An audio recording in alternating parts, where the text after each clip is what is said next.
So one of the really nice things about uploading videos onto YouTube is some of the comments that I get from different users. One such user, Anubis SM, sent me a message, got in touch, and we've been conversing back and forward. And one of the things that he has shown me is how to use the UART that's on the side of the VRX. And what he was able to show me was being able to change the settings of the VRX using a mobile phone settings page. Now, why might that be useful? Well, I guess you've seen how I can sometimes set this up on the tripod. What you could potentially do is set it up on a super small tripod, set it on the roof of your car on a really cold or a really hot day, have the HDMI cable running down through the window, you're sitting inside in a nice climate controlled environment, the VRX is up on the roof, handy for hot and cold situations, or maybe gorilla whooping or that kind of thing.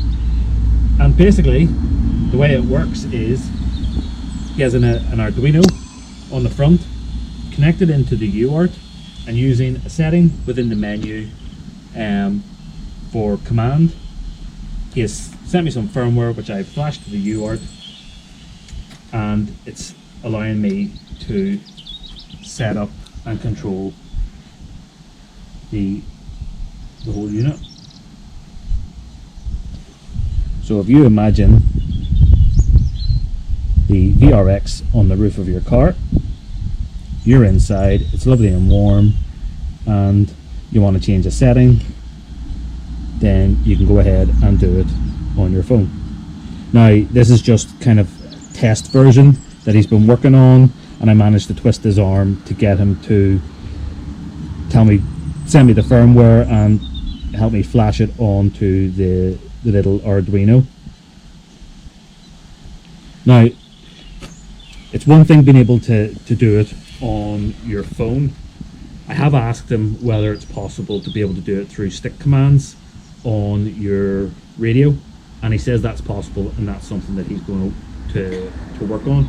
So being able to control the VRX through that breakout UART on the side in some ways is a game changer, because you could have your plane up quite far away, you put it into loiter, and then you press a button on your radio, and in your goggles or on the screen you're able to change settings there and then exit out of the menu and continue on with your flight. So there's a lot of things that will be possible using this UART, and little things like the Arduino on the front.